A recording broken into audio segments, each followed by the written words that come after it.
Salut et bienvenue dans ce nouvel épisode de la série de podcast Vivre à, de Français dans le monde. Plusieurs façons de l'écouter, il est toujours bon de le rappeler. En live tous les samedis à midi et minuit et tous les dimanches à 6h et 20h, heure de Paris, sur notre radio, dispo sur françaisdanslemonde.fr et puis en podcast à la même adresse quand vous voulez, plutôt pratique. Juste avant de faire vos valises pour Berlin, par exemple, parce que c'est notre destination cette semaine et on va une nouvelle fois essayer de vous donner un maximum d'infos et de conseils pour faciliter votre expatriation là-bas, histoire de faire de cette idée qui vous trotte dans la tête depuis pas mal de temps une réalité, tout simplement. La présidente de Berlin Accueil, l'antenne locale de notre partenaire La FIAF, sera en interview tout à l'heure, en milieu d'émission à peu près. Artus et son tour de tout ce qu'il faut savoir sur Berlin en 3 minutes, c'est dans un instant. Et puis notre guide cette semaine, c'est Laura Janin. Je vous en dis pas plus parce que déjà j'ai pas beaucoup de voix aujourd'hui, désolé, et surtout parce qu'elle attend derrière le rideau pour se présenter justement. Vous écoutez Vivre à Berlin sur la radio des Français dans le monde. Salut Laura. Bonjour. Bienvenue dans ce nouvel épisode de notre podcast Vivre à. Direction Berlin cette semaine, et je ne dis pas ça par hasard, direction-berlin.com exactement, c'est l'adresse du site web que tu as créé, spécialisé dans les visites guidées en français de Berlin.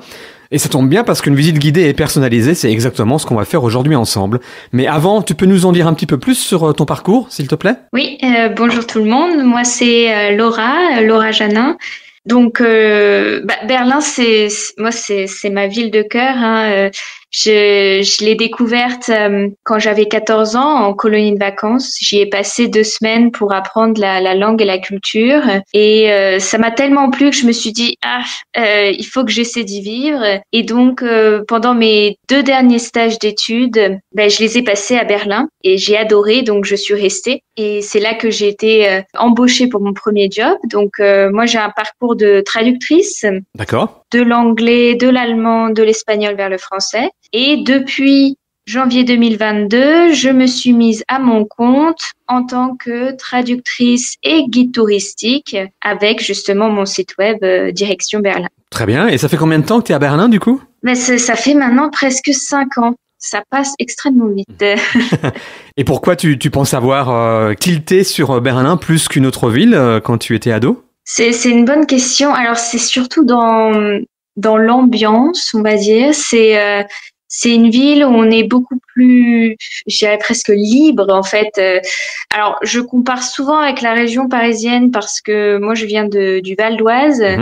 Et Berlin est une ville déjà beaucoup plus relaxe comparée à Paris. Ça se sent chez les gens, dans le métro, partout. C'est aussi une ville beaucoup plus grande, beaucoup plus aérée en fait. Ouais. C'est beaucoup moins dense et il y a aussi énormément de nature. Il y a énormément de lacs, de forêts. Donc on peut très facilement passer de la ville à la nature, ce qui est très appréciable. Et puis il y a le côté un peu alternatif, il y a le côté très dynamique. Culturellement, c'est extrêmement riche. Et puis c'est évidemment une ville qui a beaucoup d'histoire. Tout ça mélangé, c'est vrai que ça en fait un cocktail très attrayant. Très bien, on va parler de tout ça un peu plus dans le détail au cours de cet épisode Vivre à Berlin. Tu me parais être la guide idéale pour nous faire découvrir cette ville un peu autrement, donc c'est parfait. On va commencer la visite dans un instant, le temps pour nous d'écouter le résumé des infos à savoir sur Berlin avec Artus. Les infos d'Artus. Vivre à. Guten Tag, Olivier. Je m'arrête là, c'est mieux pour vous, je n'ai pas fait allemand LV2. Bon, pour bien commencer cette nouvelle année sur les ondes de Français dans le monde, le podcast Vivre à vous emmène outre-Rhin, aujourd'hui direction l'Allemagne et sa capitale Berlin. Avec 29 000 compatriotes dans ses rangs, Berlin est derrière Francfort et Munich, la 3e ville d'Allemagne accueillant le plus de Français. Une telle concentration d'expatriés à moins de 2 heures d'avion de Paris n'est pas si étonnante. Berlin a plein d'atouts pour attirer petits et grands à s'y expatrier. Mais avant de faire vos valises, il y a tout de même quelques infos importantes à savoir. Rentrons dans le vif du sujet et commençons par les traditionnelles infos administratives. Une hantise pour beaucoup, les tâches administratives sont nombreuses en Allemagne. De vos premières démarches jusqu'à l'obtention du certificat d'enregistrement de résidence, je vous explique tout dans l'ordre chronologique. Pays membre de l'espace Schengen, l'arrivée chez nos voisins germaniques est relativement simple. Aucun visa n'est nécessaire. Attention tout de même, si vous souhaitez vous expatrier de manière pérenne en Allemagne, c'est-à-dire au-delà de 90 jours par semestre, un titre de séjour vous sera demandé. Une fois arrivé puis installé dans votre lieu d'habitation, vous devez vous présenter dans un délai de 15 jours au bureau d'enregistrement communal pour y remplir un formulaire. Comment obtenir un rendez-vous pour un Anmeldung ? C'est tout simple. Rendez-vous en ligne sur le site Berlin Service. L'enregistrement est super important, il vous permet entre autres d'avoir un numéro d'identification fiscale, de déclarer une adresse officielle auprès des autorités allemandes, d'ouvrir un compte bancaire, de souscrire à une assurance maladie ou encore d'acheter un forfait internet. Vous le comprendrez, ce n'est pas à négliger. Une fois le fameux Anmeldung réalisé, vous obtiendrez votre sésame, à savoir le précieux certificat d'enregistrement de résidence. Une fois les corvées administratives finies, il vous faut savoir où loger et dans quel quartier choisir. Avec ses 12 arrondissements et ses 96 localités du choix, il y en a. Tout dépend de vos attentes et de votre budget. À l'ouest de la capitale, Mitte et Charlottenburg sont 2 quartiers branchés et haut de gamme. À proximité des sites touristiques et des nombreux espaces verts, ces 2 quartiers sont idéaux pour les familles et les jeunes actifs. Seul point noir, les prix dans ces quartiers qui sont tout simplement les plus chers de la capitale. Autre quartier sympa et plus abordable, Schöneberg et ses alentours. Situé à proximité du centre-ville, Schöneberg est un lieu de vie idéal pour tous ceux qui cherchent une ambiance chill et authentique à Berlin. L'ensemble des quartiers que je vous présente sont situés dans la couronne sud-ouest de la ville, à proximité de plusieurs écoles françaises. Après l'admin et le logement, nouveau chapitre de cet accompagnement main dans la main, l'enseignement de vos enfants. Si vos enfants ne parlent pas allemand, pas de stress. De la maternelle au lycée, nombreux sont les établissements berlinois à proposer des enseignements en langue française. L'école primaire Voltaire, qui est d'ailleurs membre du réseau AEFE, ou encore le lycée français de Berlin, sont des établissements de qualité et reconnus en métropole. Bien entendu, il n'y a pas que ces 2 établissements. Notre nouveau partenaire, le site d'actu pour expatriés Le Petit Journal, a fait le point pour vous sur l'ensemble des écoles de la capitale allemande. Bien entendu, je vous invite à aller voir et profiter par la même occasion d'écouter votre radio préférée directement sur leur site web, lepetitjournal.com. Voilà, c'est tout pour moi. À très bientôt pour explorer de nouvelles villes. Vous écoutez Vivre à, animé par Olivier Geoffry sur la radio des Français dans le monde. Dans le monde. De retour avec Laura, notre berlinoise, rien qu'à nous, pour démarrer, comme promis, la visite de Berlin dans cet épisode Vivre à Berlin. Première étape, les essentiels touristiques. Qu'est-ce qu'il faut absolument voir à Berlin quand il y arrive pour la première fois, Laura ? Alors déjà, il faut savoir qu'il y a énormément de choses à voir, donc même en 5 ans, j'ai pas encore tout couvert. Il en reste encore. Les essentiels, il y a forcément le quartier central qu'on appelle Mitte, M-I-T-E, avec bien entendu les incontournables comme la porte de Brandebourg, le Reichstag, donc le Parlement allemand, l'avenue principale de Berlin, Unter den Linden. Donc ça, c'est vraiment le centre touristique, mais qui a aussi énormément d'histoire.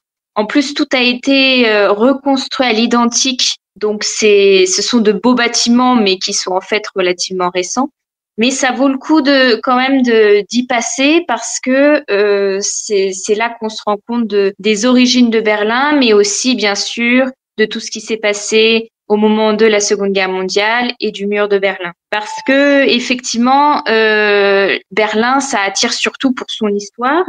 Alors pour la Seconde Guerre mondiale, moi je recommande 2 musées en particulier qui couvrent très bien cette période. Il s'agit de la topographie de la Terreur, qui est en plus gratuite, à moitié en plein air, à moitié à l'intérieur, qui retrace vraiment toutes les étapes de l'époque nazie et de la terreur qui a été instaurée. Ensuite, le Berlin Bunker Story, qui est un peu moins connu. Alors, comme son nom l'indique, c'est un bunker. Et à l'intérieur, on a 2 expositions. L'une centrée sur le nazisme et sur Hitler, vraiment sur la vie d'Hitler, sur son développement, avec notamment une reproduction du fameux Führerbunker, où Hitler est mort. Et une deuxième exposition sur l'après-guerre et le mur. Toute cette dimension historique, ça donne justement un feeling un peu particulier quand on se balade à Berlin, non ? Oui, oui, tout à fait. Ce qui m'amène au deuxième incontournable, qui est le mur quand même. Et ça, c'est vrai qu'on s'en rend compte quand on se balade et qu'on voit d'anciens morceaux du mur. Par exemple, à la Bernauer Straße, où on a toute une exposition en plein air, alors que je présente aussi au fil de mes visites, mais ça peut se faire aussi en autonomie. C'est gratuit et il y a aussi un centre de documentation qui explique la chronologie du mur. Donc c'est aussi intéressant d'aller faire un tour du côté des anciens quartiers Est, par exemple Friedrichshain ou Prenzlauer Berg, et puis après d'aller du côté Ouest sur la cour Fürstendamm. On dit souvent que ce sont les Champs-Élysées allemands, et là on voit vraiment tout un autre aspect de Berlin. On parlait brièvement tout à l'heure de la dimension du feeling qu'on a quand on se balade à Berlin au milieu de toute cette histoire qui est très présente, l'histoire évidemment, mais il y a quand même un équilibre, je trouve, intéressant. J'ai eu la chance d'y aller beaucoup moins que toi, hein, mais pour un city break de quelques jours. La dimension historique est là, mais ce n'est pas trop pesant non plus, quoi. Oui, parce que Berlin a énormément évolué. Il y a beaucoup de gentrification, hein, comme dans beaucoup de grandes villes, qui a amené beaucoup une autre population, mais aussi un autre dynamisme culturel, peut-être plus festif, mais aussi plus, même dans les cafés, oui, ça s'est un peu boboisé. C'est vrai que ça existe aussi. Et puis il y a d'autres choses à Berlin. Si on n'aime pas la guerre ou le mur, il y a aussi beaucoup de châteaux, le château de Charlottenburg, ou alors faire une petite excursion à Potsdam avec Potsdam, c'est le Versailles de Berlin, et là on a 7 châteaux concentrés dans la ville, donc il y en a vraiment pour tous les goûts. C'est ça qui est assez appréciable à Berlin, parce qu'au-delà de ça, il y a tous les musées d'art, il y a tous les concerts, la vie nocturne extrêmement dynamique avec la techno, mais aussi d'autres genres musicaux. Donc c'est vrai que heureusement l'histoire ne pèse pas tant que ça au quotidien. Et tout ce qu'il y a à voir, tout ce que tu évoquais à l'instant, même si on le sait, Berlin est très étendu, ça reste quand même accessible et presque en centre-ville, hein, on est d'accord. Oui, parce que les transports à Berlin marchent super bien. Moi, je compare avec Paris, mais faut pas. Oui, ça marche beaucoup mieux. C'est assez bien organisé. Il y a cette ligne circulaire qui englobe, disons, le au centre de Berlin, qui est très pratique, et puis une multitude de métros et de trams. Donc c'est vrai que on peut se rendre d'un bout à l'autre relativement rapidement. Alors, je veux pas te prendre au dépourvu, mais une question que, il me semble, je n'ai pas encore posée une seule fois dans cette émission. Est-ce qu'il y a des choses à Berlin à ne pas visiter? Ah oui, il y en a, hein, parce qu'il y a aussi des sortes d'attrapes touristes. Oui, il y en a, ça c'est sûr, dans le quartier touristique. Il y a certains musées. Alors, il y en a un qui vient de sortir ça s'appelle Cold War Museum, et ça, a priori, d'après ce qu'on voit, les gens sont assez déçus aussi par rapport au rapport qualité-prix. Donc il y a des lieux comme ça, hein, il y en a un peu partout. Après, souvent, ça dépend aussi de sa connaissance de l'histoire de Berlin, parce qu'il y a des musées qui sont plus généraux. Mais en fait, donc effectivement, les pros, disons, les amateurs d'histoire seront déçus, mais peut-être qu'une famille qui veut juste avoir un aperçu, ça lui plaira. Donc, il faut aussi nuancer. Donc tout dépend de ce qu'on cherche. Et de ce qui nous plaît, parce que c'est vrai que moi je le vois, il y a des gens qui vont visiter des choses où en fait ils y vont parce qu'il faut y aller. Par exemple, sur l'île aux musées, il y a énormément de musées sur l'Antiquité avec de l'art antique, etc. Et c'est vrai que c'est très connu, ça fait partie des listes des choses à faire. Mais si on n'aime pas l'art antique, ça sert à rien d'y aller. Je suis d'accord. Et à l'opposé de la question que j'ai posée tout à l'heure, qui était un peu une blague, évidemment, c'est quoi, toi, tes habitudes de berlinoise? Quelles sont tes bonnes adresses, toutes catégories confondues, hein, ou ce que tu recommandes le plus à tes visiteurs, par exemple, quand tu fais des visites guidées en français de Berlin? Alors, c'est vrai que c'est large. Alors, ça peut être des restaurants, des cafés, des endroits que tu aimes bien, des parcs, etc. Alors déjà, vaut mieux, si on reste pour une courte durée, vaut mieux venir en été, hein. Entre mai et fin septembre, octobre, ça va encore, mais parce que l'hiver, c'est quand même très froid et il fait nuit extrêmement tôt. Mais tout ça pour dire que l'été, n'oubliez pas votre maillot de bain. Les lacs, franchement, c'est une des meilleures choses de Berlin. Tous les Berlinois passent leur été au lac. La plupart des gens ne partent pas en vacances en juillet et août. Non, ils restent à Berlin parce que il y a plus d'une 30aine de lacs à Berlin, très accessibles en transport. C'est aussi l'occasion de faire de jolies petites randonnées pour trouver des coins un peu plus isolés. Ça vaut vraiment le coup l'été. Alors là, on est un peu en dehors de Berlin, hein, c'est ça, hein? Le pire, c'est que ça reste dans Berlin, en fait. Ah oui. C'est que Berlin est tellement grand que ça fait partie de Berlin. Berlin a vraiment des lacs partout. Et ça, c'est quelque chose que les gens ne savent pas. Après, en termes d'habitude, je suis sûrement pas très originale, mais pour sortir et faire la fête, Friedrichshain, c'est le quartier pour ça, c'est le plus accessible avec la fameuse RAW Gelände, c'est toute une zone près de la station Warschauer Straße et là moi j'appelle ça le village des clubs et il y a toute une série de clubs et surtout de genres différents. Alors moi j'avoue que la techno c'est pas trop mon truc, honte à moi, mais il y a du choix quoi. Et sinon, ce qui est intéressant, alors en termes de café, moi, mon café préféré, c'est celui de mon quartier. Mon quartier, c'est Wedding. Wedding, c'est au nord, au nord d'Alexanderplatz. Alors, c'est un quartier plutôt turc, donc des kebabs tous les 2 mètres, mais extrêmement familial et c'est un quartier qui est encore assez authentique et pas encore trop touché par la gentrification. Et on y trouve le Lobe local. Ça, c'est un café écologique et végétarien. Pourquoi ? Parce que en fait, ils font pousser, tous les ingrédients qu'ils utilisent poussent dans le jardin qui est juste à côté du café et qui appartient au café. Ils ont même des petites poules qui se baladent. Enfin, et l'ambiance est très bien pour venir. Soit prendre un brunch, un bon brunch, ou alors une petite part de gâteau, très agréable. Donc ça, c'est une bonne nouvelle. J'ai l'impression qu'il y a moyen de retrouver cette ambiance un peu village encore dans Berlin, non ? Dans certains quartiers. Alors village, c'est peut-être un petit peu exagéré. Il y a quand même beaucoup de monde dans ces quartiers, même si c'est. Mais on y retrouve, oui, une ambiance un peu plus authentique avec ce qu'on appelle les Kneipe. Alors les Kneipe, ce sont les petits bars de quartier qui accueillent une population très diverse. On a des plus vieux aux plus jeunes. Ça brasse aussi toutes les cultures et plus un peu moins tape à l'œil, un peu moins bobo, un peu plus dans son jus. Et c'est vrai qu'on en trouve plus dans ces quartiers un peu en périphérie du centre. Mais en tout cas, c'est un super premier aperçu de Berlin touristique, avec une bonne vibe aussi, je trouve.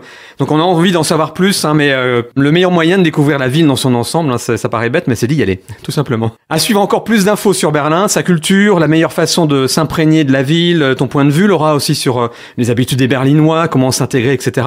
Ce qu'il faut faire ou ne pas faire, ce sera juste après nos amis de la FIAF, qu'on retrouve souvent dans Vivre A, parce que les accueils de la FIAF sont précieux et plein de bons conseils aussi pour les nouveaux expatriés.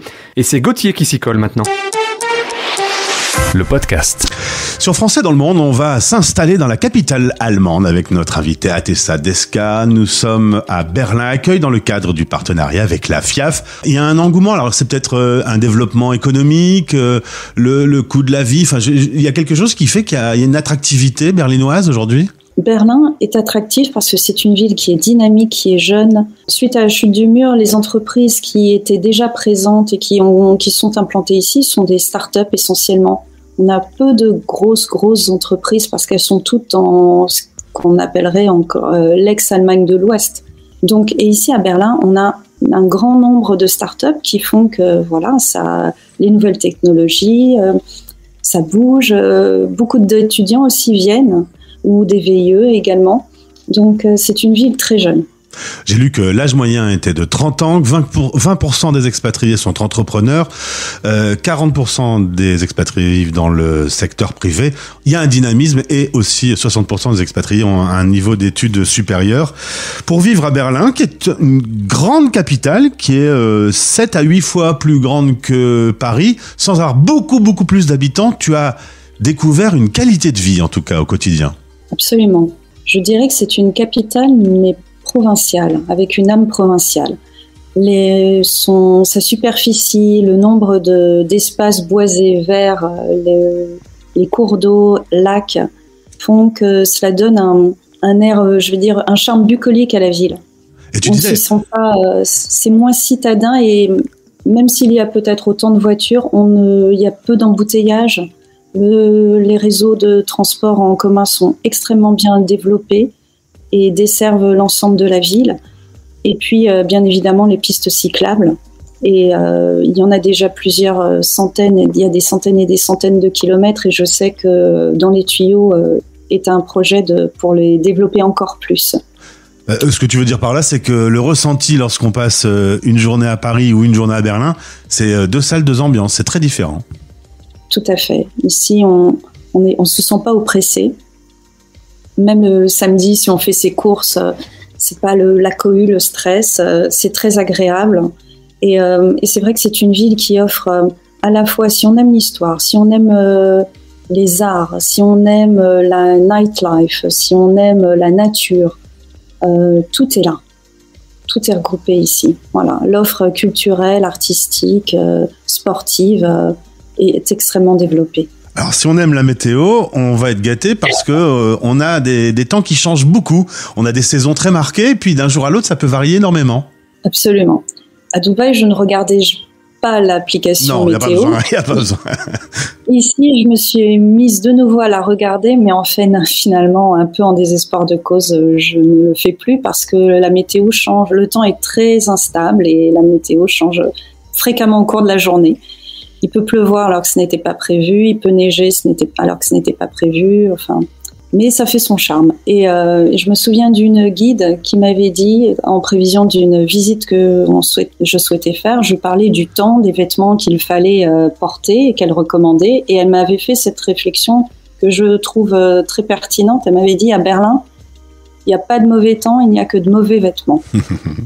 Et alors, les Berlinois sont regardés de façon un peu particulière, puisque les Allemands ont un avis sur les Berlinois. Ils ne sont pas des Allemands comme les autres, ils sont moins cool. Étrangement, les Allemands jugent les Berlinois plutôt rustres, malpolis, en tout cas différents du reste des Allemands. Il faut dire qu'il y a une histoire particulière pour cette ville, une grande richesse culturelle, des musées fabuleux. T'en profites, toi, en tant que Française expatriée, tu les visites, ces musées ? J'essaye au maximum, mais il y en a tellement, c'est compliqué. Autre sujet qui est compliqué, c'est le logement. On va pas tourner autour du pot, trouver de quoi résider est pas simple. C'est vrai, Berlin fait partie de ces villes où il y a une crise du logement. Il est très difficile de se loger, aussi bien en location que pour acheter un bien. D'autant plus que les prix de l'immobilier n'ont cessé d'augmenter depuis une dizaine d'années. C'est vrai que ça reste toujours en deçà des prix parisiens ou londoniens, par exemple. Mais chaque année, le logement prend 10 à 12% en moyenne. Et c'était une ville très abordable, très bon marché il y a quelques années, mais c'est de moins en moins le cas. Et donc, il faut surtout anticiper son arrivée. Envisager aussi la possibilité de prendre un logement, un meublé ou un logement temporaire. Il n'est pas rare du tout de devoir commencer par cela avant de pouvoir prendre un logement définitif. Tu me disais que la crise de logement s'était encore accentuée. Berlin est à 45 minutes de la Pologne, qui a intégré beaucoup d'Ukrainiens depuis le début de la guerre. Donc, tout ça a créé une tension sur le marché immobilier. C'est vrai que la tension qui existait déjà s'est exacerbée depuis bientôt 2 ans. Et donc il y a beaucoup de jeunes qui travaillent, qui sont en colocation, de jeunes adultes. Il est fréquent de changer plusieurs fois de logement justement. Ce n'est vraiment pas évident et souvent les personnes qui nous contactent depuis l'étranger, qui ont des projets d'installation à Berlin, se trouvent très démunis et nous, on a finalement peu de réponses à leur apporter malheureusement. Et pour terminer sur le sujet du logement, on va parler des endroits où se trouvent les Français. Comme c'est très étendu et que les réseaux de métro et de transport public sont très développés, les Français sont un peu partout à Berlin ? Oui, il n'y a pas une concentration évidente et flagrante sur un quartier en particulier. Le premier, c'est Friedrichshain-Kreuzberg, qui se situe au centre-est de Berlin. Ensuite, il y a Mitte, qui, comme son nom l'indique, est central, c'est le quartier historique. Et ensuite, il y a Charlottenburg-Wilmersdorf, qui est le quartier qui est à l'ouest de Berlin, on va dire, qui correspond à l'ouest parisien, et qui est à égalité avec le quartier de Pankow, qui, lui, pour le coup, est au nord de Berlin. Donc, même si l'école française n'est même pas concernée par ces quartiers, les gens, même si leur enfant est à l'école française, ils ne vont pas forcément, ils vont chercher à habiter près, mais plutôt sur une ligne de métro ou de S-Bahn. Pour terminer cette interview, est-ce que quand tu étais toute jeune dans la nuit du 9 au 10 novembre 89, lorsque le mur va tomber, est-ce que tu imaginais que tu vivrais dans cette capitale un jour ? Non, jamais, jamais. Mais j'avoue que j'ai connu Berlin à l'occasion d'un anniversaire surprise qu'on m'avait fait. Étant né l'été, c'était la météo forcément quand j'étais venue et c'était fantastique Berlin. Et en repartant de ce long week-end, j'avais dit à mon mari, tu sais, un jour, j'aimerais bien habiter à Berlin.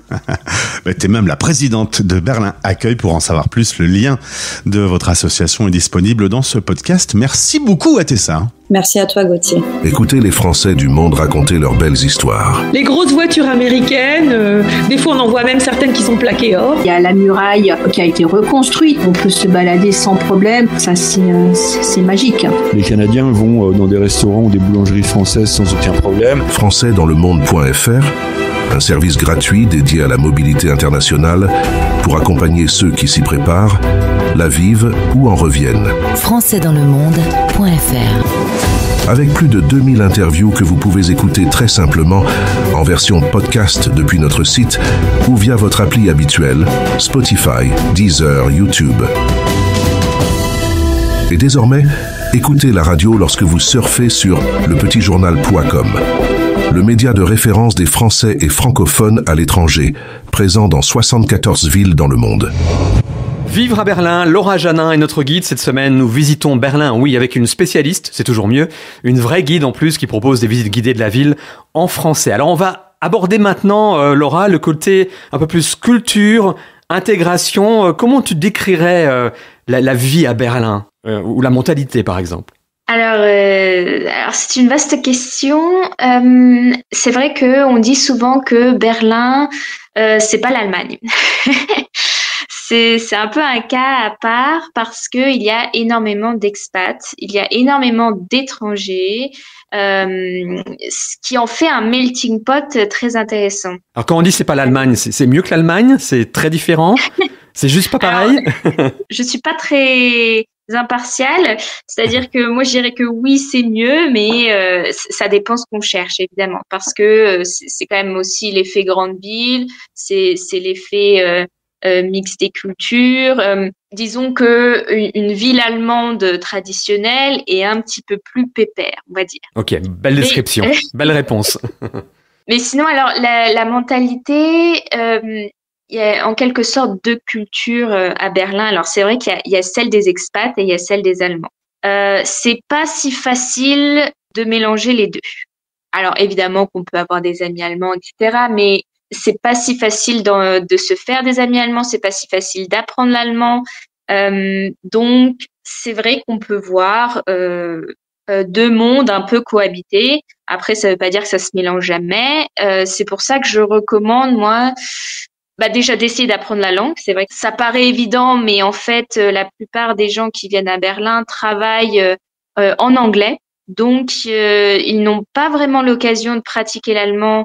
Ce qui forcément crée quand même une petite barrière avec les Allemands, même si les Allemands parlent beaucoup mieux anglais que les Français, hein, ça, il n'y a pas de doute. Donc, moi, je recommande de participer à une activité sportive ou alors une activité de loisir pour être mélangé à des Allemands. Ça va faciliter l'intégration, quoi. Voilà, exactement. Si jamais notre travail ne nous permet pas d'être mélangé avec des Allemands, vaut mieux partir sur ces activités-là. En plus, avoir un point commun entre tous les participants, ça permet de créer des liens plus vite. Après, ça n'empêche pas que pour se faire des amis, disons, plus facilement ou quand l'allemand n'est pas encore développé, moi, je recommande d'aller sur Meetup.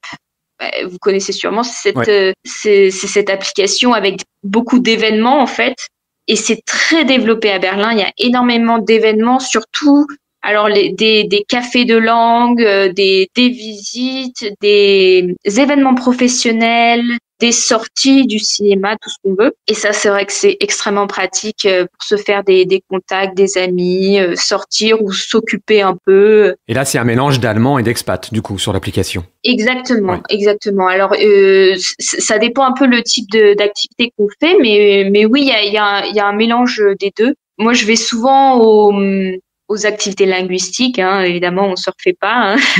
Je pratique beaucoup ce qu'on appelle les tandems linguistiques. Ça, c'est aussi une très bonne façon de se faire des contacts allemands. Donc, les tandems linguistiques, on se rencontre avec une personne qui souhaite apprendre le français. Et on parle 30 minutes en allemand et puis après 30 minutes en français. Ou ça dépend après de la dynamique qu'on veut installer. Des fois, c'est plus longtemps, moins longtemps ou par sujet aussi. C'est très intéressant sur le plan culturel et aussi pour apprendre la langue. Alors, une question directe, hein, désolé, pour illustrer tout ce que tu viens de dire par rapport à l'intégration. Donc, ça fait presque 5 ans que tu es à Berlin. Est-ce que tu as des amis ? Alors oui. Oui, voilà, donc c'est possible. Oui, c'est rassurant. La plupart de mes amis, c'est vrai, sont de partout dans le monde. Moi, je trouve que c'est une richesse culturelle énorme.